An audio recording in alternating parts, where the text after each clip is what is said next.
বান্দা চিৎকার দিয়া বলবে, মালিক এমন পানি আপনার কাছে চাই নাই, এমন একটা পানি দিবে তো যেই পানি হবে মানুষের রক্ত আর পুজ আর বিষাক্ত পানি, যেই পানিটা পান করলে পড়ে ভিতরের নারী বুড়ি গলে গলে গলে গলে পায়খানার রাস্তায় বাহির হয়ে যাবে। জোরে কন্না নাউযুবিল্লাহ। জাহান্নামীরা বলবে, মালিক রে এমন পানি আপনার কাছে চাই নাই, এমন পানি আপনার কাছে আমি চাই নাই। আল্লাহ কয়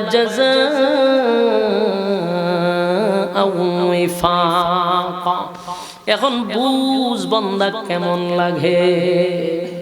কি বুঝলেন? বক্তা গাইছে আইছে তো কইনা খানে কয় আছে না কয় আমার পরে কে তো লই আই পুরো আস্তে আস্তে আমার যুবক ভাইরা, ইল্লা হামিমা ওয়া গাসাকা জাযাআ ওয়াফাকা। এই জাযাআ ওয়াফাকা এই কথাটা মানুষের একটা শারীরিক কষ্ট এবং মানসিক কষ্ট।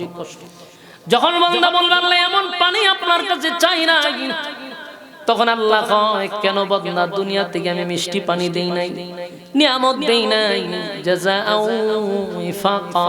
এখন বুঝ বান্দা মজা কেমন লাগে। উপায় থাকবে না। আল্লাহ তো দুনিয়াতে রহমান, মায়া দয়া আল্লাহর বেশি, কিন্তু পরকালে মালিক নাফরমানদের জন্য কোনো মায়া দয়া রাখবে না। নাফরমানদের জন্য আল্লাহর পক্ষ থেকে কোনো মায়া দয়া নাই। নেককারের জন্য আল্লাহর কাছে মায়া দয়ার অভাব নাই। যুবক ভাইরা এখন একটু চিন্তা করেন। আল্লাহ বলছে বান্দারে দুইটা জিনিস যদি লইয়া কবরে আসতে পারস, ঈমান আর নেকামল, ঈমান আর নেকামল, ঈমান আর নেকামল লইয়া কবরে আসলে আমি আল্লাহ ওয়াদা দিলাম কানাত লাহুম জান্নাতুল ফিরদাউসি নুজুলা। আমি আল্লাহ তোদেরকে জান্নাতুল ফিরদাউসের মেহমান বানাবো। তবে দুইটা গুণে গুণান্বিত হওয়া লাগবে। একটা হইল ঈমান আর একটা হইল নেকামল। নেকামল আর ঈমান লইয়া কবরে আসলে পরে আল্লাহ বলেন এমন একটা জান্নাত দিব, এই পৃথিবীর 10টা পৃথিবীর সমান রাজত্ব দিয়া দিব। জোরে জোরে কোন সুবহান। এই পৃথিবীর 10টা পৃথিবীর সমান রাজত্ব দিবে। এরপরে আল্লাহ বলেন শুধু এখানেই শেষ নয়, জান্নাতের ঢোকার পরে আর কোনোদিন তোরা মরবি না। দুনিয়াতে মরণ আছে, আফসোস আছে না নাই? আল্লাহ কয় জান্নাতে আর মরবি না, মরণের কোনো আফসোস থাকবে না। দুনিয়াতে আমরা বৃদ্ধ হওয়া লাগে, আল্লাহ কয় আর বৃদ্ধ হবি না। দুনিয়াতে আমরা খাটো, আল্লাহ কয় আর খাটো হবি না, কমপক্ষে 60 হাত লম্বা। সুবহানাল্লাহ। মানুষের আফসোস দুনিয়ায় থাকে, মানুষ মরতে চায় না কিন্তু মরা লাগে। মানুষ বৃদ্ধ হতে চায় না, জান্নাতে আল্লাহ বৃদ্ধ বানাবে না। 25-24 বছরের যুবক বানায়া দিবে, আর কোনোদিন বুড়া হবে না। আমরা অনেক সময় লম্বা খাটো মিলায় আছি, জান্নাতের ভিতরে কমপক্ষে লম্বা হবে 120 হাত অথবা 60 হাত লম্বা বানায়া দিবে রে। দুনিয়াতে কেউ কালা, কেউ সুন্দর, কেউ সাদা, কেউ শ্যামলা, ঠিক না বেটি? আল্লাহ কয় জান্নাতের ভিতরে ইউসুফ নবীর মতো সুন্দর চেহারা দিব, চিন্তার কোনো কারণ নেই। সুবহানাল্লাহ। দুনিয়াতে কেউ কণ্ঠ সুন্দর, কেউ কণ্ঠ ভালো না, কেউ ফাড়াবাস, কেউ আবার জোরাবাস, ঠিক না বেটি? আল্লাহ কয় জান্নাতের ভিতরে সবার কণ্ঠ থাকবে দাউদ আলাইহিস সালাতু ওয়াস সালামের মতো। যেই নবী তার গ্রন্থের থেকে তেলাওয়াত করলে উড়ন্ত পাখি জায়গায় বৈশা যাইত, সমুদ্রের মাছগুলি লাফাইতে লাফাইতে নবীর কাছে চলে আসতো। জোরে কোন সুবহান। এমন কণ্ঠ আল্লাহ জান্নাতের ভিতরে দিবে রে। শুধু কি তাই? আল্লাহ কয় এখানে শেষ না, সুন্দর চেহারা দিব, আদম নবীর মতো বডি বানায়া দিব, এই ইউসুফ নবীর মতো সুন্দর বানায়া দিব। এখানে শেষ না, রাজত্ব দিব কমপক্ষে এই পৃথিবীর 10টা পৃথিবীর সমান। চরিত্র দিব মুহাম্মাদুর রাসূলুল্লাহ সাল্লাল্লাহু আলাইহি ওয়াসাল্লামের চরিত্র। সুবহানাল্লাহ। চরিত্র হবে সুন্দর, আজিম চরিত্র। কার চরিত্র? আজিম চরিত্র নবী মুহাম্মদুর রাসূলুল্লাহ সাল্লাল্লাহু আলাইহি ওয়াসাল্লামের চরিত্র সুবহানাল্লাহ। ওয়া ইন্নাকা লা'আলা খুলুকিন আযীম।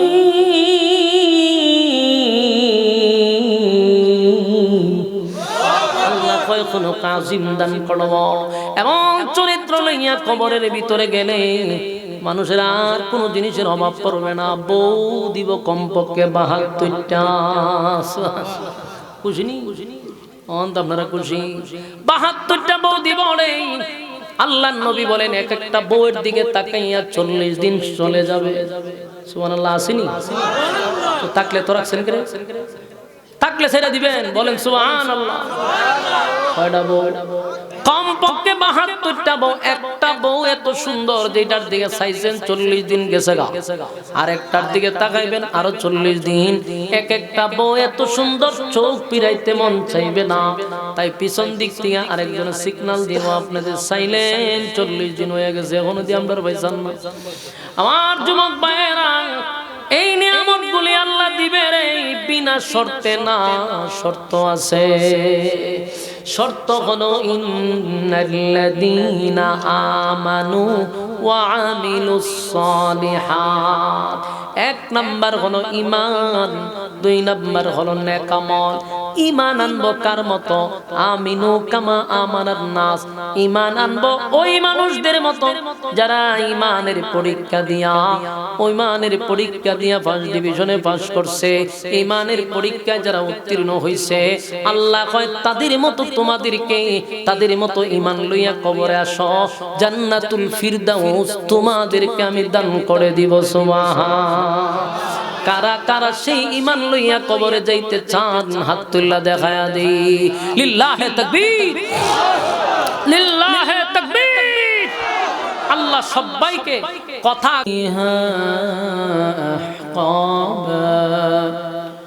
لا يذوقون فيها بردا ولا شرابا إلا حميما وغساقا صدق الله العظيم. দুরূদ শরীফ পড়েন। আল্লাহুম্মা সাল্লি আলা محمد وعلى آل محمد كما اللهم صل على محمد وعلى آل محمد كما صليت على إبراهيم إنك حميد مجيد. मेरा दिल तलब रहा है मेरे जलने रहा है सीना,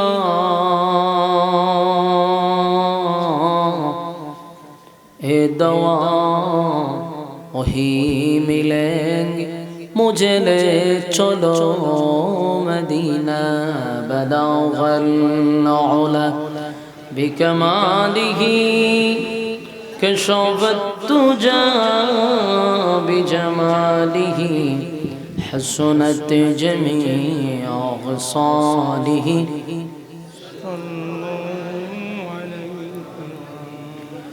ज़िक्र बतिल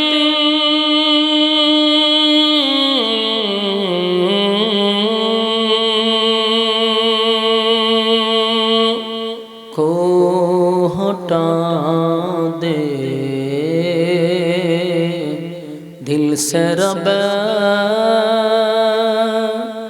जिक्र में तेरे लगा दे रोज शाब। ला इलाहा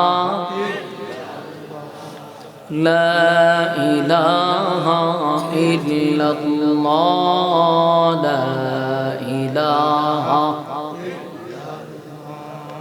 ला इलाहा इल्लल्लाह, ला इलाहा ला इलाहा इल्लल्लाह মুহাম্মাদুর রাসূলুল্লাহ সাল্লাল্লাহু আলাইহি ওয়াসাল্লাম। গ্রহ নক্ষত্র পাহাড় পর্বত সাগর নদী নালা খাল বিল কীট পতঙ্গ যা দেখি যা দেখি না সব আল্লাহ বানাইছে হুকুম দিয়া। বলেন কি দিয়া বানাইছে? হয়ে গেছে। মানুষকে আল্লাহ বানাইছে কুদরতি হাত দিয়া। দেখেন জানি না সুবহানাল্লাহ থাকলে কইবেন। মানুষকে আল্লাহ কুদরতি হাত দিয়া বানাইছে। আসমান বানাইলো 7টা। কোন আসমান আল্লাহ বানাইছে নূর দিয়া, কোন আসমান বানাইছে স্বর্ণ দিয়া, কোন আসমান বানাইছে হীরামণি মুক্তা দিয়া। এক একটা আসমান এক একটা সিস্টেম করে আল্লাহ বানাইছে। আসমান বানাই আল্লাহ এতগুলা কসম করে নাই। সূর্য চন্দ্র বানায়া কসম করে নাই, এতগুলা কসম করে নাই। কিন্তু মানুষ বানায়া 4টা কসম করছে। কোন কয়টা কসম? ফেরেশতা নূর দিয়া বানাইছে। আমরা কেউ যদি বেশি সুন্দর হয় তো একটা আমরা एग्जांपल দেই যে লোকটার চেহারাটা একবারে ফেরেশতার মতো, এরকম বলি না? সুন্দর বেশি হলে হয় ফেরেশতার মতো সুন্দর। আমরা যে বলি ফেরেশতার মতো সুন্দর, কিন্তু আল্লাহ কোরআনে ফেরেশতা সুন্দর একবারও বলে নাই। ফেরেশতা যে সুন্দর এটা আল্লাহ বলে নাই, আমরা বলি। আল্লাহ ফেরেশতাদের চেয়ে সুন্দর করে মানুষ বানাইছে। আল্লাহ নিজে বলছেন ওয়াত-তিন ওয়াজ-যাইতুন ওয়া তুর সিনিন ওয়া হাযাল বালাদিল আমিন। আল্লাহ 3 ফলের কসম, জাইতুন ফলের কসম, সিনাই পর্বতের কসম, আল্লাহ হয় মক্কা মদিনার কসম। এই যে 4টা কসম করছে, কেন করছে? 4 কসম করে আল্লাহ বলেন লাকাদ খালাকনাল ইনসানা ফি আহসানি তাকওয়িম। 4 কসম করে আল্লাহ বলেন মানুষ তোমার সুন্দর করে বানাইছে। সুবহানাল্লাহ। আপনার এলাকাতে সুবহানাল্লাহ কোন সময় পড়েন? ঠাড়া বললেন? আমি জানি না তো, ওই তো পারে যদি আমরা তো ঠাড়া বলে সুবহানাল্লাহ কই, তো কোন সময় কম? 4টা কসম করে আল্লাহ কয় মানুষ সুন্দর করে বানাইছে। মানুষ বানাই আল্লাহ কসম করছে। অথচ আল্লাহ আসমান জমিন সূর্য চন্দ্র ফেরেশতা বানাইয়া কসম করে কইছে না যে তোমার সুন্দর করে বানাইছে। আল্লাহ কয় আমি মানুষ এত কোয়ালিটি সম্পূর্ণ করে বানাইছি। আসমান জমিন বানাইতে আল্লাহর এত দিন লাগে নাই, হুকুম দিছে হয়ে গেছে। অল কমপ্লিট সুন্দর করতে আল্লাহ মাত্র 6 দিন সময় নিছে, বানাইছে সব। আর মানুষ বানাইছে 6 দিনে না, 10 মাস 10 দিন লাগায় মানুষ বানাইছে। সময় লাগায় মানুষ কিন্তু মাত্র 3.5 হাত। এই মানুষ বানাইতে এত সময় আল্লাহ লাগাইছে। শেষে আল্লাহ কুদরতি হাত লাগাইছে, সম্মান দিছে। কেন? অনর্থক। বলুন মানুষ অনর্থক বানাইছে, অযথা বানায় নাই। আফাহাসিবতুম আন্নামা খালাকনাকুম আবাসান ওয়া আন্নাকুম ইলাইনা লা তুরজাউন। মানুষ অনর্থক বানাই নাই, বেহুদা বানাই নাই, নিষ্প্রয়োজনে বানাই নাই। তাহলে কেন বানাইছে? আল্লাহ নিজে এটা বলে দিয়েছে ওয়ামা খালাকতুল জিন্না ওয়াল ইনসা ইল্লা লিয়াবুদুন। মানব দানব বানাইছি শুধুমাত্র কেবলমাত্র আমার গোলামির জন্য। তাহলে আল্লাহ বলে দিয়েছে কেন বানাইছে। এরপর আল্লাহ হয় গোলামি যদি না করো, মানে আমরা যদি গোলামি না করি কি করবে? ওয়ালাকাদ যারানা লিজাহান্নামা কাসীরাম মিনাল জিন্নি ওয়াল ইনস। আল্লাহ হয় বহু মানুষ এবং জিনরে আমি আগুন দিয়া জ্বালাবো আর পোড়াবো। বলুন সাইরা দিব না সাইজ করব? সাইজ করব। লাহুম কুলুবুল লা ইয়াফকাহুনা বিহা ওয়া লাহুম আ'য়ুনুন লা ইউবসিরুনা বিহা ওয়া লাহুম আযানুন লা ইয়াসমাউনা বিহা। আল্লাহ কয় আমি তাদেরকে চক্ষু দিছি দেখার জন্য, কান দিছি শোনার জন্য, অন্তর দিছি বুঝার জন্য। চোখ কান অন্তর যেহেতু কাজে লাগাইছে না, তাহলে এরা আর মানুষের জায়গাত রইছে না। পরের অংশে আল্লাহ হয় উলাইকা কাল আনআম, এখানে যদি থামতো তাও মোটামুটি ভালো আছে। আল্লাহ হয় বালহুম আদাল, চতুষ্পদ জানোয়ারের চেয়েও তোরা নিকৃষ্ট। ওহন নাউজুবিল্লাহ হতে পারে। ইডি মাঝে মধ্যে প্রশিক্ষণ দিবেন, কোনানো নাউজুবিল্লাহ কোনানো সুবহানাল্লাহ শিখতে হইব। আপনারা লক্ষণ খুব খারাপ, কোন জায়গা কোনটা লাগাই দেন কখন জানা, কারণ লক্ষণ বালা না। এখন দেখেন আল্লাহ আমাদের কুত্তা বিলের সমান কিন্তু বলছে না, বলুন সমান কইছে, কইছে এর থেকে নিকৃষ্ট। উলাইকা কাল আনআম এতটুক দিয়া যদি আল্লাহ শেষ করে দিত তাহলে কুত্তা বিলের সমান, কিন্তু বালহুম আদাল, তারা এর থেকে নিকৃষ্ট। দেখেন আল্লাহ কতটুক রাগান্বিত হইছে এই জায়গায়। এক জায়গায় কইছে সৃষ্টির শ্রেষ্ঠ মানুষ, মানুষের সম্মান ফেরেশতাদের চেয়ে বেশি, কিন্তু আবার এই জায়গাতে হয় কুত্তা বিলের চেয়ে তোরা নিকৃষ্ট। কেন বলল? এক জায়গায় সম্মান ফেরেশতাদের চেয়ে বেশি দিল, অন্য জায়গায় কুত্তা বিলের চেয়ে নিকৃষ্ট কেন বানাইলো? এটার কারণ আছে। কোন গুণে গুণান্বিত হইলে ফেরেশতাদের চেয়ে দামি হওয়া যায়, কোন গুণ না থাকলে কুত্তা বিলের চেয়ে নিকৃষ্ট হয়, এটা তুইলা ধরছে। আল্লাহ কয় মানুষ সৃষ্টির শ্রেষ্ঠ হয় দুই গুণের মাধ্যমে, এক হইল ঈমান আর এক হইল নেক আমল। আপনি যদি ঈমান থাকে আর যদি নেক আমল করেন আপনি সৃষ্টির শ্রেষ্ঠ। আপনার ভিতরে যদি ঈমানও থাকে না, নেক আমলও নাই, তাহলে কুত্তা বিলের চেয়ে নিকৃষ্ট। এখন আইন একটা ব্যাখ্যা করি, কুত্তা বিলের সমান কেন বলে নাই, কুত্তা বিলের চেয়ে নিকৃষ্ট কেন হইল? আল্লাহ তো কুত্তা বিলের সমান হইল পারতো, ঠিক না? কিন্তু সমান বলে নাই, কইছে এর চেয়ে নিকৃষ্ট। এই বিষয়টা আমরা জানা দরকার না, সমান হইল না নিকৃষ্ট হইল কেন? আসলেই কি আমরা কুত্তা বিলের চেয়ে নিকৃষ্ট? এটা বাইরে আপনারা আমি দিয়া বলাবো ইনশাআল্লাহ। বলুন তো দেখি আপনার এলাকাতে কুত্তা বিলাই আসেনি? গরু ছাগল আছে না? কোনদিন দেখছেননি কুত্তায় বাথরুমে বদনালয়ে দৌড় দিতে? যে হঠাৎ করে আমরা দেশের এক কুত্তায় বাথরুমে গিয়া বদনা লইয়া গেছে এবং পানি টানি লইয়া বেরিয়েছে, কিরম দেখছেন? কুত্তায় জীবনে বা বদনা লইয়া যায় না। গরু ছাগল দেখছেননি কোনদিন বইয়া মুততে, হারিয়া মুততে দেয়? কুত্তায় তো আরো মারাত্মক, এর শরম বরম একবারই নাই। মুতে তো মুতে একেবারে অন্য প্রাণীদের থেকে হে মারাত্মক নির্লজ্জ, একেবারে জায়গা পর্যন্ত দেখায়া দেয়, ঠিক না বেটি? তাহলে কুত্তায়ও হারিয়া মুতে, গরু ছাগলও মুতে, এরা মুততে পানি লয় না। বলুন তো দেখি যে খারিয়া মুতলো বুজ্জা মুতছে না না বুজ্জা? না বুজ্জা মুতছে। কুত্তা কিন্তু বুজ্জা শুনে মুতে না। এত প্রাণী মানুষ বুঝে না, এতে হারিয়া মুতে দেয়। গরু ছাগল বুঝে শুনে মুতে না, হারিয়েই মুতে, কিন্তু এরা তো বুঝটুস নাই।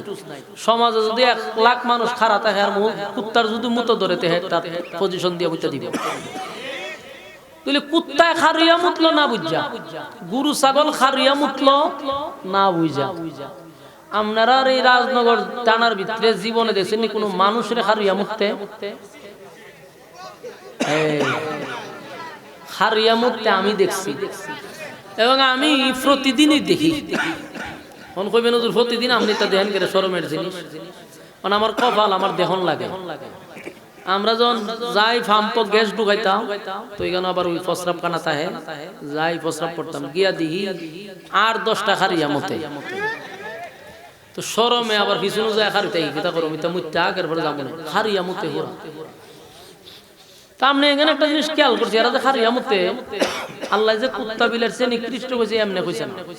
কুত্তায় মুতার সময় কিন্তু কথা কয় না। কুত্তা মুতার সময় কথা কইতে দেখছে? দাঁড়ে যদি 10টা কুত্তিও খারাপ থাকে, এই সময় কুত্তায় কথা কয় না, কারণ হেও বুঝে মুতার সময় কথা কন নাই, কুত্তায় কথা কয় না। কুত্তা মুতার সময় খাইতে দেখছেন নি? খায়ও না, কথাও কয় না। অন্তত এই ভদ্রতাটা কুত্তার মধ্যে আছে। কিন্তু আমি যে মানুষ রূপী কুকুর দেখছি, এটা খারিয়া মুতেও কথাও কয়, আবার খায়ও। ওই বিড়ি একটা তোরা সিগানো এটা টানেও মুটেও আবার কথাও। আমি একবার ঢাকার থেকে আসার সময় এক হোস্টেলে ঢুকছি, বড় হোটেল, বড় এক হোটেলে গেছি। তো আমরা গেছি প্রস্রাব করতে, এটা ভিতরে ঢুকছি পরে দেখি আপনার ভিতরে গিয়া দেখি আপনার 8-10 জন হারিয়া জামাতের শহীদ মুত্তাজি। তা আমি দেখে শরম পাই, আমি ভিজায় হার রয়েছি। এক ভদ্রলোক টাইটুই লাগায়, খুব হ্যান্ডসাম, ভিতরে ঢুকে আমাকে যান, আমি ভিতরে জামাত চলে। এবার মনে করছে হুজুর তো মফিজ, মনে হয় মসজিদ তো হয়তো গিয়া প্রস্রাব কানাতে আইছে। আমার আহা মসজিদ এদিকে না, ডাইনে যান, ডাইনে, এটা তো দেখছেন নি কি লেখা, মানে আমি লেখাও পড়তারি না। আমি উপরে চাইছি, আমি বলছি দেখছি, কত পিছনে যা। তখন হে বেটা আমার বুঝাই টুজাই হয়ে গেছে, গিয়া দেহে এই খাম 8-10 জন, হে আবার ভিতরতে বাইরে আমার দ্বারা আইছে, আহে সরি। আমি বলি স্যার আমি এটা লেখা দেখছি, আর আমি তো জামাত কইছি, গিয়া দেখেন একেবারে এইভাবে খারাপ। সে বেটা বুঝছে বিষয়টা, বুঝছিস যা। তো কতক্ষণ পরে দেখি এটা কথা কয়, সবটি কথাও কইতাছে মুত্ত আছে, মুত্তা মুত্তা সবটি বাইরে আইছে, আয় হাত মুখ ধুইছে, আর আমি মুখ রুমাল দেনা ঘুরে খার রয়েছে। আচ্ছা পরে আমি গেছি প্রসব সব করে, একজন আমি ঢুকছি, এদের মধ্যে আবার অনেকগুলো আমার চিনছে, চিন্না গেছে এরা মুসাফা করে ছবি তুলতো আমার সাথে। আমি কই এই বেটা আদ্য ধরিস না, কারণ হারিয়া মুত্তাইছস ই কথা কইছি পরে তো শরমে আমার সাথে কি ছবি তুলবো, শর্মায় আর আগে টেবিলে গিয়ে বইছে একটা একটা হুজুর ভাই মান সম্মান শেষ, খারিয়া দিয়ে মচ্ছি মনে দিয়ে খেলাইছে। পরে আমি আসতে করে আর এখানে ইউটল আমি খাইছি না, আমারও শরম লেগেছে, এরা সামনে আমি বই কেমনে হোক ইতারে যে কইছি খারিয়া মুচ্ছ ইতাও শরমাইতা যে আমারও শরম লেগেছে। পরে বাইরে গেছে গিয়া উজান বাড়ি গিয়া খাইছি, ওই বাউনবাড়ির রাগটা দিয়ে। তো আমি দেখলাম এবং আমার যতটুকু গবেষণায় ধরলো যে আল্লাহ যে উলাইকা কাল আনআম বাল হুম আদাল কইছে। কুত্তায় তো মুতার সময় কথা কয় না রে, কুত্তা মুতার সময় সিগারেটও খায় না, কিন্তু এরা মুতার সময় কথাও কয়, বিড়িও খায়। এই জন্য বলুন কুত্তায় যে হামলা করছে বুঝজা না বুঝজা, আর এরা যে মুতলো বুঝজা না বুঝজা, এরা বুঝজে ঠান্ডা মাথায় করছে, বুঝে শুনে ঠান্ডা মাথায় খারিয়া মুতছে। তো যে বুঝজা করে আর যে না বুঝজা করে দুনো গ্রুপ কি সমান? কোন সমান? আবার কোন সমান? আল্লাহ সমান হইতো কেন? আল্লাহ কুত্তা বিলের সমান আমাদের কেন বলবেন? এই জন্য আল্লাহ কইছে বালহুম আদাল, তারা এর থেকে নিকৃষ্ট। কথা দি কই না, আপনারা তো কইলেন সমান না, তা আল্লাহও সমান কইছে না। ১৫০০ বছর আগে আল্লাহ কইছে কুত্তা বিলের চেয়ে আমরা নিকৃষ্ট। কেন? আমরা বুঝজা করি, এরা না বুঝজা করে। আমরা যত আকাম করি বুঝজা করি, গরু ছাগল চতুষ্পদ জানোয়ার না বুঝজা করে। কুত্তা বিলাই বিয়া শাদী করে না, এরাও সন্তান জন্ম দেয়নি, আমরা তে বেশি দেয়, ৬০টার নিচে সন্তান জন্মই দেয় না। এই যে কুত্তা কুত্তি এতগুলো সন্তান জন্ম দিছে বিয়া শাদী কইরা, তা অবৈধভাবে দিছে। তিটা তো অবৈধভাবে দিছে না বুঝজা। আর আমরা দেশের বহু মানুষ আছে আকাম কুকাম করে সন্তান জন্ম দেয় অবৈধভাবে। বুঝজা দেয় না, না বুঝজা দেয়? বুঝজা শূন্য ঠান্ডা মাথা দরজা লাগাইয়া। তাহলে আপনারাই বলেন এই দুই গ্রুপ কি সমান? তাহলে আল্লাহ কেন সমান কইতো? হেরা করছে না বুঝজা, তুই করছ বুঝজা, এর লেগে আল্লাহ কয় তোরা চতুষ্পদ জানোয়ারের চেয়ে নিকৃষ্ট। ঠিক না বে ঠিক? হ্যাঁ, আল্লাহ ১৫০০ বছর আগে কইছে যে তোরা আর এরা সমান না। উলাইকা কাল আনআমি বাল হুম আদাল, এর থেকে নিকৃষ্ট। তাহলে এবার খেয়াল করেন, ওয়ালাকাদ কাররামনা বানি আদম, আল্লাহ বলেন সৃষ্টির শ্রেষ্ঠ হলো মানুষ, মানুষের চেয়ে সম্মানী আমি আল্লাহ কাউরে দেই নাই। ও তিন ফলের কসম করছে মানুষ বানাইয়া, জাইতুন ফলের কসম করছে মানুষ বানাইয়া, সিনাই পর্বতের কসম করছে মানুষ বানাইয়া, মক্কা নগরীর কসম করছে মানুষ বানাইয়া। লাকাদ খালাকনাল ইনসানা ফি আহসানি তাকওয়িম। আল্লাহ রাব্বুল আলামিন বলেন তিল ফলের কসম, জাইতুন ফলের কসম, সিনাই পর্বতের কসম, মক্কা মদিনার কসম, মানুষের যে সুন্দর আমি আল্লাহর কোনো প্রাণী বানাই নাই। এত সম্মান আর এত মর্যাদা মানুষ তোমারে দিল, অনর্থক নয়, অনর্থক নয়। আফা হাসিবতুম আন্নামা খালাকনাকুম আবাসাও ওয়া আন্নাকুম ইলাইনা লা তুরজাউন। আল্লাহ রাব্বুল আলামিন বলেন, অনর্থক বানাই নাই, অকারণে বানাই নাই, নিষ্প্রয়োজনে বানাই নাই। কেন বানাইলাম? বান্দারে শুধুমাত্র কেবলমাত্র আমার গোলামির জন্য বানাইছি। কিন্তু বান্দা দুনিয়াতে আসার পরে আমার গোলামি বাদ দিয়া মন গড়া জিন্দেগি চালায়। যেমনে মনে চায় বান্দা এমনেই চলে, লাগাম সারা চলে। যেমনে মনে চায় এমনে চলে। আল্লাহ কয় বান্দা যেমনে মনে চায় এমনে চলানোর জন্য মানুষ বানাই নাই। গরু ছাগলের জিন্দেগি আর তোর জিন্দেগি যদি সমান হয়, তাহলে আমি মানুষকে শ্রেষ্ঠত্ব দিলাম কেন?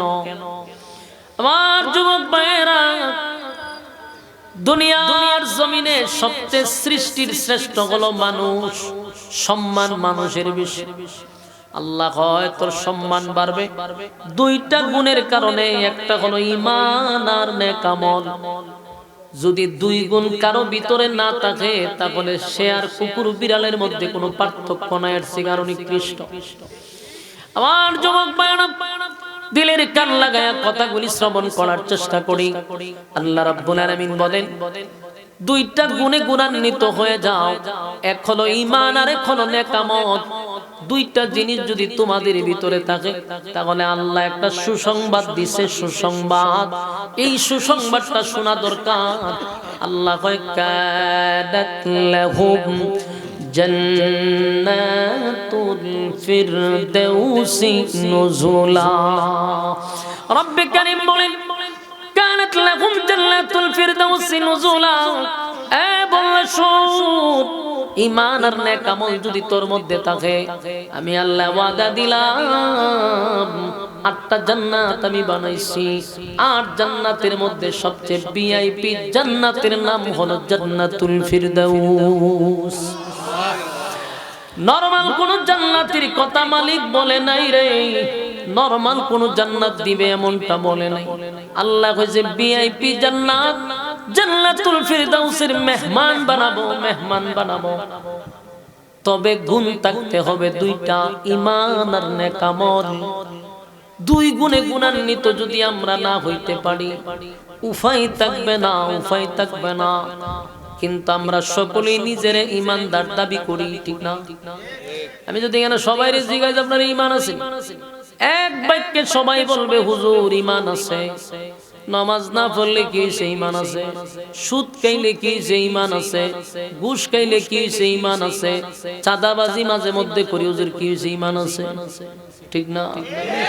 চাঁদাবাজি কই ঈমান আছে, বেনামাজিও কই ঈমান আছে, বেপরদাওয়ালাও কই ঈমান আছে।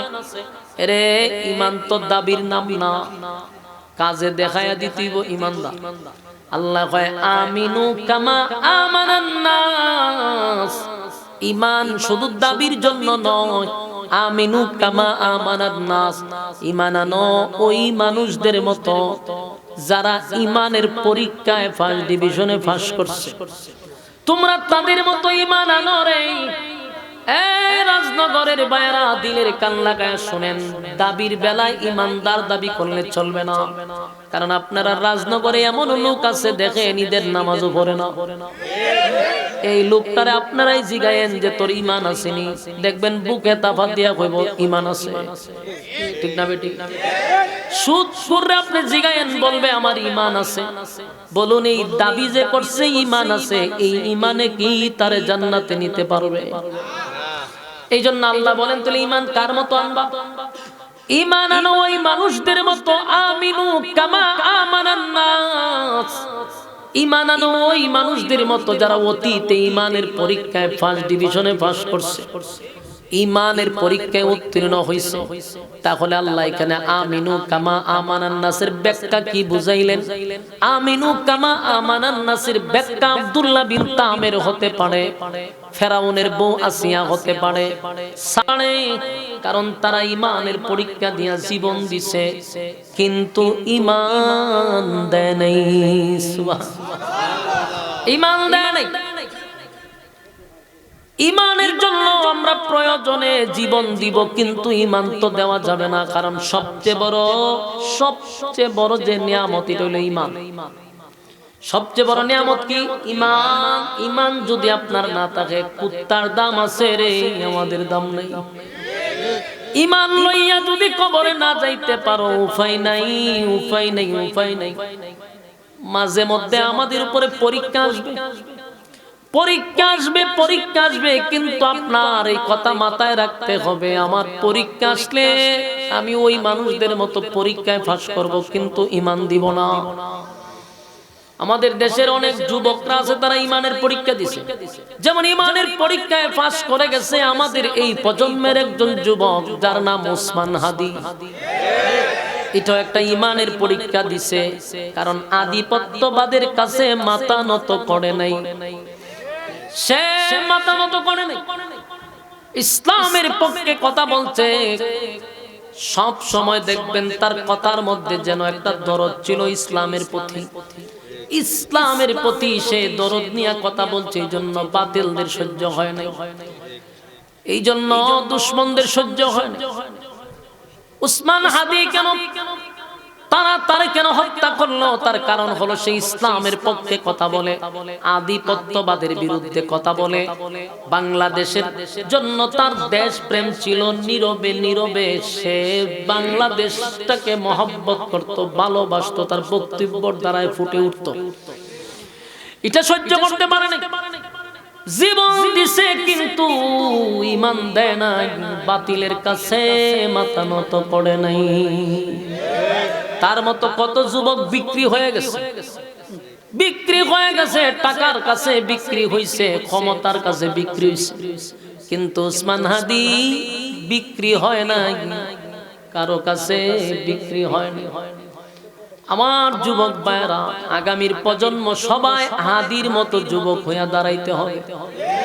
আমাদের এই বাংলাদেশটাকে যদি টিকায় রাখতে হয়, শকুনের থাবার থেকে যদি বাংলাদেশটাকে বাঁচাইতে হয়, প্রত্যেকটা যুবক এক এক জায়গা থেকে হাদির মতো দাঁড়ায় যেতে হবে। আমি প্রায় জায়গাতেই বলছি, আগামীর প্রজন্মে যত সন্তান দুনিয়াতে জন্মগ্রহণ করবে, সবার নাম রাখা হবে হাদি, যেন আগামী 100 বছরেও হাদির নাম মানুষের কলিজার থেকে মুছে না যায়। এই যে দেখেন না, এখন ইস্যুর উপরে ইস্যুগুলা দিতে দিতে হাদিরে মানুষের মন থেকে সরানোর জন্য বিশাল একটা ষড়যন্ত্র চলতেছে। তাই আমি প্রত্যেক বক্তা ভাই সহ মানুষকে বলবো, প্রতিটা মাহফিল হোক, স্টেজ হোক, যেখানেই হোক, হাদির নাম উচ্চারণ করতেই হবে। মানুষের মন থেকে হাদিকে এত সহজে সরায়া দিতে আমরা দিব না, ঠিক না? এত ফ্রি কার জন্য? এত ফ্রিটা কার জন্য? যেই দেশের লাগে আপনার এত ফ্রি। আজকে দেখছেন বাংলাদেশের একজন প্লেয়ার মুস্তাফিজ, আমরা বাংলাদেশের একটা গর্ব না, হেরে কিনা নিছে। ওই কি আইপিএল না বিপিএল? আইপিএল নি, আইপিএল ভাই তা খেলা মেলা আমি দেখিও না, সময় নাই আমার কাছে। আমি মুখ শেপ করার সময় পাই না, এই 2 মাসে একবার যাইতে না আমি সেলু না। এটা দেখুন, ওই যে ফেসবুকে ঢুকলে পরে নিউজ আসে, একটার পর একটা নিউজ আসতেছে আজকা, যে আমরা বাংলাদেশের একজন প্লেয়ার রে নিছিল এরা কিনা 12 কোটি টাকা বাংলার। এখন সে মুসলমান দিকা, বাংলাদেশি দিকা, তারা এখন এখান থেকে বিদায় করে দিয়েছে। না, কত উগ্র চিন্তা করছে বাংলাদেশিরা, এরার ফা চাটতে চাটতে জিব্রার খাল মাল চুলালিছে, দাদাদের ফা চাটতে চাটতে। আর তোর দাদা আমার দেশের মানুষকে অপমান করে বিদায় করে দেয়। এরপর তোদের যাদের লজ্জা নাই, হায়া নাই, বাংলাদেশে তোদের টাকার দরকার নাই, দাদার দেশে চলে যা, যা দাদার দেশে, তোরা আম্মা জাহানো গেছে, তোরা ওই কেন যা। এই দেশের দাদার গোলামি করে কেউ থাকতে পারবে না। এটা ওই আগের প্রজন্ম নাই, এখন হলো ইয়ং জেনারেশন, সব ইয়ংদের হাতে এখন দেশ। এই দেশের যুবকরা দাদার গোলামি সহ্য করতে পারে না। বুইরা খাটাসরা সহ্য করতে পারছে, কিন্তু যুবকরা সহ্য করতে পারে না। আমার দেশের একজন প্লেয়াররে যদি তারা মুসলমান হওয়ার কারণে, বাংলাদেশি হওয়ার কারণে তারা যদি বিশ্বের দরবারে তাকে কলঙ্কিত করতে পারে, আমরা আজকের থেকে শপথ করব বাংলাদেশে ভারতের কোনো চ্যানেল চলতে পারবে না, একটা চ্যানেল বাংলাদেশে চলতে দিব না আমরা।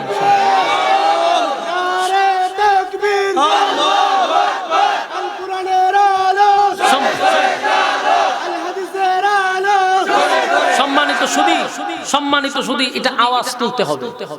প্রত্যেকে ফেসবুক চালান না, ফেসবুক শরীফ ছাড়া তো কেউ নাই। এই প্রত্যেকটা ফেসবুক ওয়ালারা আপনারা প্রতিবাদ করবেন যে বাংলাদেশ থেকে ভারতের সমস্ত চ্যানেল বন্ধ হতে হবে। আমরা এখান থেকে প্রতিবাদ করছি। এই কথাগুলি সোশ্যাল মিডিয়ার মাধ্যমে উপদেষ্টার কান পর্যন্ত যদি পৌঁছে, আমি তাদেরকে উদ্দেশ্য করে বলবো, এই মুহূর্তেই আপনাদের এই সুযোগটা কাজে লাগানো দরকার ছিল। খাটা দিয়া খাটা কুলা। আমার দেশের একজন প্লেয়াররে যদি মুসলমান হওয়ার কারণে তোমরা অপমান করতে পারো, আমরা প্রায় 18 কোটি মুসলমান তোদের সমস্ত চ্যানেলকে বয়কট করলাম, তোদের পণ্য বয়কট করলাম, তোদের সবকিছু আমরা বয়কট করলাম।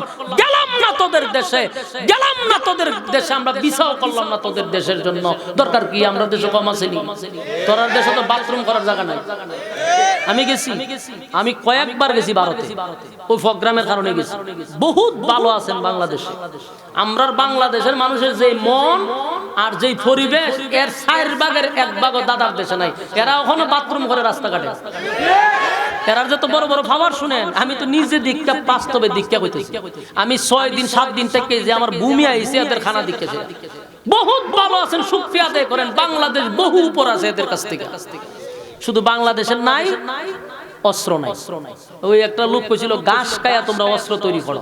আমরা এখন অস্ত্র দরকার, আমরা পরিবেশ আছে, আমরা অর্থ আছে, সব আছে। আমরা এখন একবারে গরিব যে মানুষ গ্রামের মধ্যে, এই গরিবের গরু গিয়ে দিন বাথরুম আছে ঘরের ভিতরে, পরিবেশটা আগে করে। আর এরা ঘর থাকলেও বাথরুম হয়ে গিয়ে রেল লাইন। কি পরিমাণ নিকৃষ্ট জাতি! তোরার আমরা গণার টাইম আছে, কিন্তু আমরা দেশের বড় বড় নেতা ডিয়ার ফাও না ছাড়লে ক্ষমতা বসতে পারে না।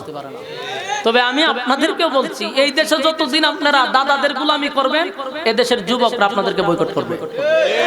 আপনারা সময় মতো লাল কার্ড দেখাই দিব। এই জন্য এই আধিপত্যবাদদের গোলামি বাদ দিতে হবে। ঠিক না বেঠিক? মুস্তাফিজ আমাদের দেশের সম্পদ, তারে যেহেতু প্রকাশ্য অপমান করা হয়েছে, আমরা এখনই সিদ্ধান্ত নিব ভারতের সব পণ্য বয়কট। সব ভারতীয় চ্যানেলগুলো দিয়ে আমাদের মা বোনদেরকে নষ্ট করে দিছে। এই ভারতের চ্যানেলের কারণে ঘরে ঘরে মা বোনরা আজকে নষ্ট হয়েছে, নামাজ ছাড়ছে, কোরআন পড়া ছাড়ছে এই চ্যানেলের কারণে। এই সিরিয়াল দেখতে দেখতে শাশুড়ি বউর মধ্যে ঝগড়া, মা ছেলের মধ্যে ঝগড়া। এই সমস্ত এই চ্যানেলগুলি বন্ধ করা দরকার। এদের চ্যানেল থেকে শিকার কিছু নাই। এরা যেমন দাঙ্গাবাজ, এরা যেমন ফিতনাবাজ, প্রতিটা চ্যানেলে এরকম কিছু মানে একেবারে নিকৃষ্টতম কিছু চ্যানেলগুলো আছে, যেগুলা দিয়ে আমাদের নামাজি মা বোনদেরকে নষ্ট করছে। আগের মা বোনরা বইবে কোরআন শরীফ পড়তে, তখন বইতে সিরিয়ালের টাইম কোন সময়। ঠিক না বেটি? ভারত আমাদেরকে ধ্বংস করে দিচ্ছে। ভারতের প্রেম আমাদের দরকার নাই, ঠিক কিনা? ঈমান রক্ষার জন্য যদি আমাদেরকে ডাক দেয়, আমরা তৈরি থাকবো ইনশাআল্লাহ। রাসূলের সেই ভবিষ্যৎবাণী মনে হয় আবার বাস্তবায়ন হয়ে যাবে। ভারত ভেঙে টুকরা টুকরা হবে, রাসূলের ভবিষ্যৎবাণী। গাজওয়ে হিন্দে সেদিন মুসলমানরা বিজয় হবে, এটা রাসূলের ভবিষ্যৎবাণী। এই ডাক যদি আসে, আপনারা যেই জায়গা থেকে হন সেখানে উপস্থিত হবেন। রাসূল বলছেন, সেই যুদ্ধে যারা অংশগ্রহণ করবে তারা বদরের সাহাবীদের যুদ্ধে অংশগ্রহণ করার সওয়াব পাবে। সম্মানিত সুধী, আমরা সেই দিনের অপেক্ষায় আছি, ঠিক না বেটি? পৃথিবীর কোন দেশের সাথে এদের সম্পর্ক ভালো নাই, কোন দেশের সাথে না। যাই কিছু আছিল আম্মাজানের সাথে সম্পর্ক, বাংলাদেশের সাথে, এখন বাংলাদেশের সাথে সম্পর্ক ভালো না। এটা পৃথিবীর একমাত্র নিকৃষ্ট দেশ, যে পৃথিবীর কোন দেশের সাথে এদের সম্পর্ক ভালো না। কথা বুঝতেছেন? এদের ফাও আমরা কেন ছাড়বো? কেন আমরা এদের পা ছাড়বো? এই প্রজন্মদেরকে আমরা জাগায়া দিতেছি, প্রত্যেকটা যুবকদেরকে, ঘুমন্ত যুবকদেরকে আমরা জাগায়া দিতেছি, কোনদিন ভারতের আধিপত্য যেন বাংলাদেশে বাস্তবায়ন না হয়। রক্তে ভারত বিরোধী অবস্থান তৈরি করতে হবে। রাজি আছেন ইনশাআল্লাহ? প্রত্যেকটা আলেমদের দায়িত্ব প্রত্যেকটা যুবকদেরকে সবক দেওয়া, নতুন প্রজন্ম যেন ভারত বিরোধী হয়ে ওঠে, ভারতের পক্ষে যেন কথা না বলে। রাজি আছেন ইনশাআল্লাহ? আমার যুবক ভাইরা, ইমানের পরীক্ষা দিতে হবে, ইমানের পরীক্ষা দিতে হবে, কারণ প্রত্যেকটা মানুষ ইমানের পরীক্ষা ছাড়া জান্নাত পাবে না। আল্লাহ বলেন, আমিনু কামা আমানান নাস, ঈমান আনো ওই মানুষদের মতো যারা ঈমানের পরীক্ষা দিছে, যারা ঈমানের পরীক্ষায় ফার্স্ট ডিভিশনে পাস করছে, তোমরা তাদের মতো ঈমান আনো। যেমন সাহাবায়ে কেরাম ঈমানের জন্য জীবন দিছে রে, কিন্তু ঈমান বিক্রি করে নাই। ঈমানের জন্য জীবন দিছে, ঈমান বিক্রি করে নাই, ঈমান বিক্রি করে নাই। নবীর একজন সাহাবী খুবাইব রাদিয়াল্লাহু তাআলা আনহু নবীর কাছে মক্কা থেকে প্রায় 10-12 জন মদিনায় গেল। মদিনায় তখন নবী হলেন দেশের প্রেসিডেন্ট, নবী তখন দেশ পরিচালনা করে। মক্কা থেকে কিছু লোক গিয়া কয়, হুজুর আমরা মুসলমান, আমরা কালেমা পড়ছি, কিন্তু আমাদেরকে তালিম দেওয়ার লোক নাই, আমাদেরকে ইসলাম শিক্ষা দেওয়ার মতো লোক নাই। আপনি যদি অনুমতি দেন, আমাদেরকে কিছু শিক্ষক দেন, যেন আমরা দিন শিখতে পারি, দিন বুঝতে পারি। খুব মনোযোগ দিয়ে শুনেন, কি সুন্দর তাদের লেবাস। মুসলমান পরিচয় দিয়া নবীর কাছে আয়েশা সাহাবীদেরকে নিয়ে গেছে মক্কায়। এর মধ্যে একজন সাহাবীর নাম হলো খুবাইব রাদিয়াল্লাহু তাআলা আনহু। মক্কার দিকে রওনা দিছে। মক্কার দ্বার প্রান্তে যখন চলে গেছে, হঠাৎ করে তাকায়া দেখে চতুর্দিক দিয়া এই সাহাবীদেরকে ঘেরাও করে ফেলছে, তীর দিয়া ধনুক দিয়া ঘেরাও করছে। খুবাইব রাদিয়াল্লাহু তাআলা আনহু সহ্য হয়ে গেল, তোমরা কারা রে? মুসলমানের পরিচয় দিয়া নবীর কাছ থেকে আমাদেরকে নিয়ে আসছো, দিন শিকার কথা বইলা, ইসলাম শিকার কথা বইলা আমাদেরকে নিয়ে আসলা, আর রাস্তা তাই না তোমরা আমাদেরকে বন্দী করলা। 11 জন সাহাবী আসছিল, প্রায় 10 জনকে তারা জাগাত হত্যা করছে। নাউজুবিল্লাহ। চিন্তা করেন কত বড় মুনাফিক। নবীর কাছে গিয়া বলছে, আমরা মুসলমান, আমরা দিন শিকার জন্য আমাদের কিছু সাহাবায়ে কেরাম লাগবে, তারা আমাদেরকে দিন শিখাবে। নবী দিল মাকা দরদ নিয়ে তাদের সঙ্গে কিছু লোক পাঠায়া দিল। এর মধ্যে খুবাইব রাদিয়াল্লাহু তাআলা আনহু একজন। কিন্তু রাস্তার মধ্যে আইনা 10 জন সাহাবীদেরকে হত্যা করলো। খুবাইব রাদিয়াল্লাহু তাআলা আনহুকে হত্যা না কইরা বন্দী করছে। বন্দী করে একটা ঘরের মধ্যে ওনাকে আটকায়া রাখছে, খানা দেয় না, পানিও দেয় না, একটা ঘরের ভিতরে বন্দী করে রাখছে। খুবাইব রাদিয়াল্লাহু তাআলা আনহু জিজ্ঞাসা করলো, কেন তোমরা আমারে, আমার সাথী ভাইগুলারে হত্যা করলা? কেন এমন প্রতারণা করলা? নবীর কাছে বললা যে তোমরা দিন শিখবা, এত দূর আইনা আমাদেরকে হত্যা করলা, আর আমারে কেন বন্দী করে রাখলা? ওই বেঈমানগুলি বলে, আমরা বদরের যুদ্ধে তোমাদের কাছে হারছি, বদরের যুদ্ধে আমাদের ভাই আমাদের বাপ হারাইছি, তাই এটার প্রতিশোধ নেওয়ার জন্য মুসলমানের লেবাস ধরে তোমাদেরকে নিয়ে আসছি হত্যা করার জন্য। নাউজুবিল্লাহ। আমার যুবক ভাইরা, ঠিক তেমনি ভাবে কিছু মুনাফিক লেবাসদারি মুনাফিক আমাদের মুসলমানদের মধ্যে ঢুকছে।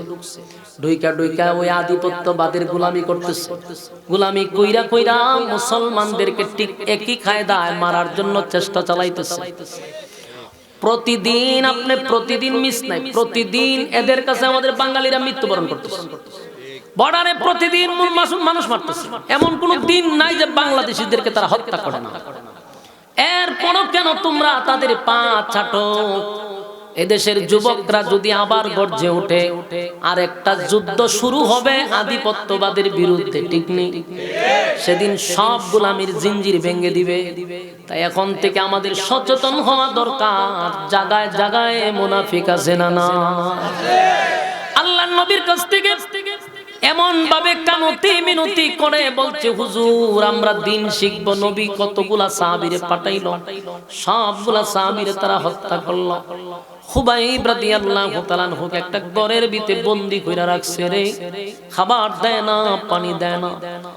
কিন্তু ঘটনাক্রমে একদিন এক মহিলা যারা বন্দী কইরা রাখছে, এদের বোন চুপি চুপি চুপি চুপি জানালা দিয়া তাকায়া দেখে আব্দুল্লাহ বিন হুযাফা ঘরের ভিতরে বৈশা বৈশা আঙ্গুর খায়। সুবহানাল্লাহ। এই মহিলা বলে, আমি তাকায়া দেখি এমন আঙ্গুর আমি কোনোদিন মক্কায় দেখি নাই, মদিনায়ও দেখি নাই। এই আঙ্গুর গুলা উনি খাইতেছিল। আজকে এতদিন ধরে ওনারে খাবার দেয় না, পানি দেয় না, কিন্তু উনি সুস্থ, কথা বলতে পারে। এটা দেখার জন্য আমি তাকায়া দেখি রে, কে যেন ওনারে আঙ্গুর দিয়ে যায়। এই আঙ্গুর গুলা তো দুনিয়ার কোন আঙ্গুর হতে পারে।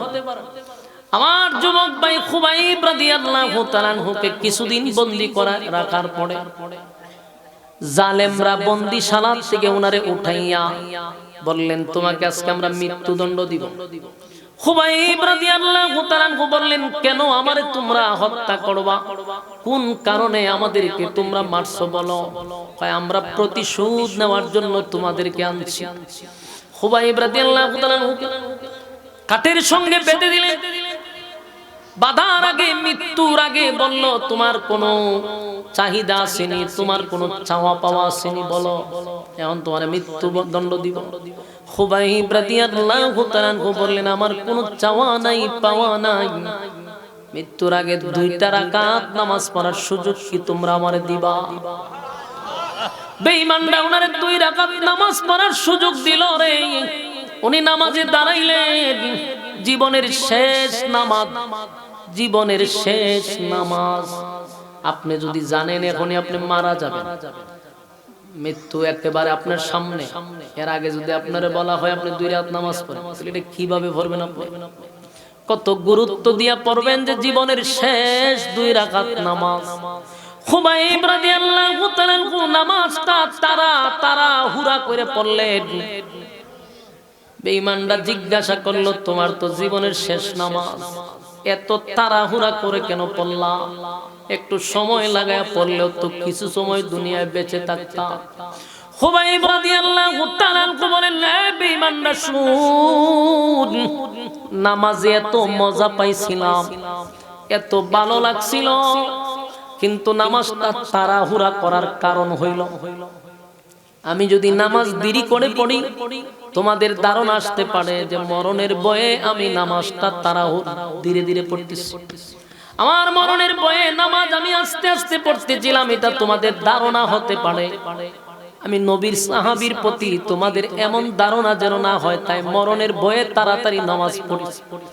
নামাজ মরণের ভয়ে নামাজ ধীরে ধীরে পড়ি নাই, তাড়াতাড়ি পড়ছি, যেন তোমাদের মধ্যে ধারণা না আসে। খুবাইব রাদিয়াল্লাহু তাআলা আনহুকে এত শাস্তি দিয়া মারছে রে, শরীরের মধ্যে চতুর্দিক দিয়া তারা এইভাবে লোহা ঢোকায়া দিছে, প্যারাক মারছে শরীরে, জায়গায় জায়গায় প্যারাক মারছে। এমনি মৃত্যু একটা স্বাভাবিক, কিন্তু সারা শরীরে যদি লোহা ঢোকায়া দেয় কত যন্ত্রণা। এই যন্ত্রণা দিয়া দিয়া দিয়া দিয়া ওনাকে হত্যা করলো। খবর চলে গেছে মদিনায়, খবর চলে গেছে আপনার 10 জন সাহাবীকে তারা হত্যা করছে, খুবাইবরে মারছে। যারা মারছিল তার বোন, যেই বোন ঘরের জানালার ফাঁক দিয়া দেখছিল খুবাইব আঙ্গুর খায়, এই মহিলাটা কালেমা পরে পরবর্তীতে ঈমান আনছে।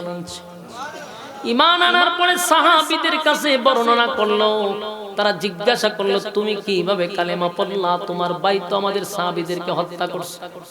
হয় আমার ভাই যারে হত্যা করছে তার দৃশ্য দেখে আমি কালেমা পড়ছি। খুবাইবকে আমার ভাইয়েরা ঘরের ভিতরে বন্দী করে রাখছে, কিন্তু আমি তাকায়া দেখি কে যেন তারে দামি দামি দামি দামি ফল দিয়া যাইত।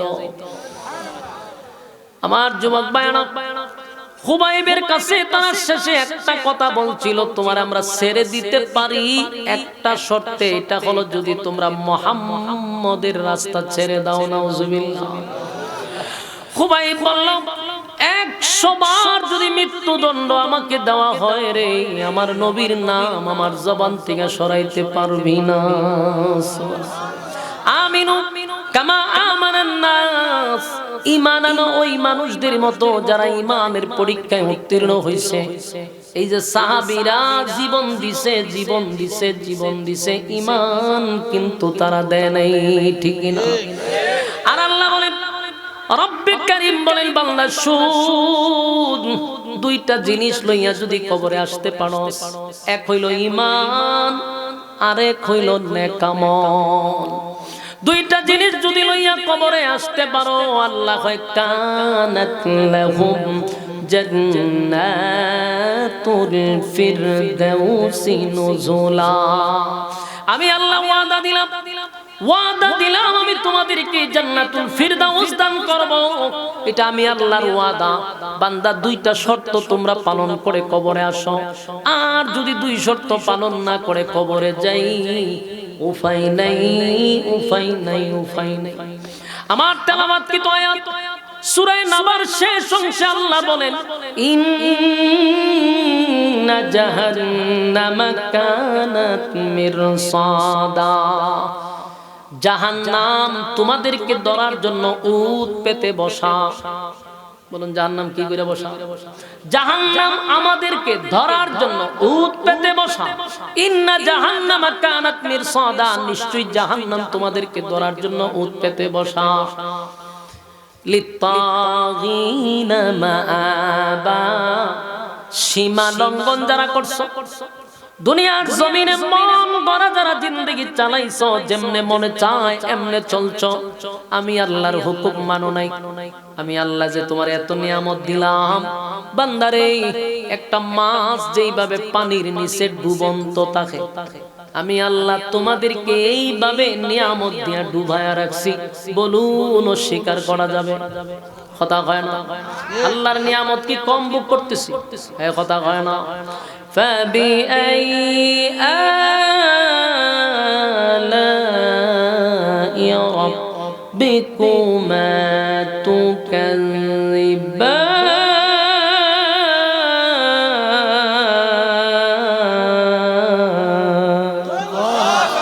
আল্লাহ কয় কোন নিয়ামতের অস্বীকার করবি বান্দা বল। এত নিয়ামত দিয়া তোরে ডুবায়া রাখলাম, আমার নিয়ামত খাইলি, আমার জমিনে হাঁটলি, আমার সঙ্গে তুই নাফরমানি করলি। জাহান্নাম বলে আল্লাহ আমাদের কাছে ছেড়ে দাও। জাহান্নাম সেদিন তর্জন গর্জন করবে, আল্লাহ নাফরমানদেরকে আমার পেটে দিয়া দাও। ইন্না জাহান্নামা কানাত মিরসাদা। জাহান্নাম উট পেতে বসা থাকবে আমাদেরকে ধরার জন্য। লিত্তাগিনা মাআবা, সীমা লঙ্ঘন যারা করছে তাদেরকে ধরার জন্য। সীমা লঙ্ঘন করা যাবে না, মনে যেমনে চায় এমনে চলা যাবে না, কারণ এই দুনিয়া ক্ষণস্থায়ী, চিরস্থায়ী আরেকটা আছে না নাই? দুনিয়ার বিচার করে এখন লম্পটার বদমাশগুলি, বেইনসাফে ভরা গোটা পৃথিবীর বিচার ব্যবস্থা। কোথাও বিচার নাই, দেশেও নাই, বিদেশেও নাই। কিন্তু আল্লাহ হয় সেদিনের বিচারক হব স্বয়ং আমি আল্লাহ। আল্লাহ সেদিন বিচার করবে রে, মালিক সেদিন বিচার করবে, মালিক ইয়াউমিদ্দিন। আল্লাহ সেদিন বিচারক হবেন, কোন বেইনসাফি বিচারক হবে না, ইনসাফের বিচার করবে। ঠিক নেই? বাংলাদেশে কি ইনসাফের বিচার আছে? কথা হয় না। গ্রামে গঞ্জে শহরে বন্দরে সব জায়গায় হয় বেইনসাফি বিচার। গ্রামে একটা বিচার হয়, এটার আপনারা কি কোন সালিশ? হ্যাঁ, সর্দার মাতব্বর, আপনারা কি তখন যে বিচার করে মাতব্বর অথবা সর্দার। গ্রামের সালিশের বিচার যারা করে, এখান থেকে দুর্নীতি আছে না নাই? 500-1000 টাকার কারণে একটা নির্দোষ মানুষে দোষী বানায়া দেয়, দোষী মানুষ তারে নির্দোষ বানায়া দেয়। এই গ্রাম থেকে শুরু হয় দুর্নীতি। গ্রামে গঞ্জে পর্যন্ত এক প্যাকেট সিগারেটের জন্য বিচার পাল্টায়া দেয়। ঠিক বিচার কোথাও নাই, সত্য কথা কোথাও বলাও যায় না। ঠিক না বেঠি? সত্য সত্য কথা বলে যাই, মন দিয়ে শুনেন সবাই, এই সমাজের কোনো কাজে শান্তি তো ভাই মোটে নাই। সত্য কথা বলে যাই, মন দিয়ে শুনেন সবাই, এই সমাজের কোনো কাজে শান্তি তো ভাই মোটে না। অফিস আদালতে বাইরে ঘুষ বিনা চলে না কাম, ঘুষ পাইলে সব সারেরা বলে না সে নোয়েল কাম। অফিস আদালতে বাইরে ঘুষ বিনা চলে না কাম, ঘুষ পাইলে সব সারেরা বলে না সে নোয়েল কাম। ঘুষ না দিলে আদালতে বাইরে, ঘুষ না দিলে আদালতে মেলে না গরিবের ঠাই, এই সমাজের আদালতে গরিব দুঃখীর বিচার নাই। ঠিক না বে ঠিক? সমাজের আদালতে গরিব দুঃখীর বিচার নাই। সত্য কথা বলে যাই, মন দিয়ে শুনেন সবাই, এই সমাজের কোনো কাজে শান্তি তো ভাই মোটে না। ঠিক না বে ঠিক?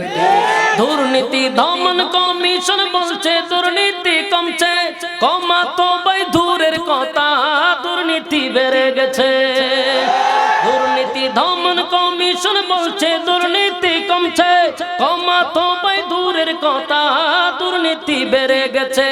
কেউ ধরা খায় কেউ ছাড়া পায় ভাইরে, কেউ ধরা খায় কেউ ছাড়া পায়, একটু কানে তীরে ভাই।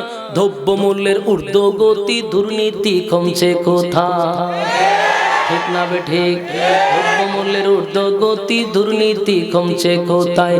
সত্য কথা বলে যাই, মন দিয়ে শুনেন সবাই, এই সমাজের কোনো কাজে শান্তি তো ভাই মোটে নাই। ঠিক নেই?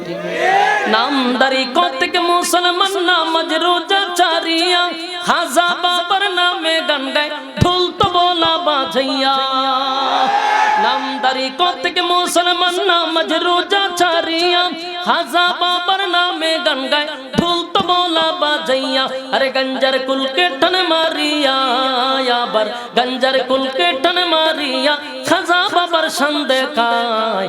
কেউ ভাই আবার নবী দাবি করে ঈমানটা হারায়, কেউ ভাই আবার নবী দাবি করে ঈমানটা হারায়।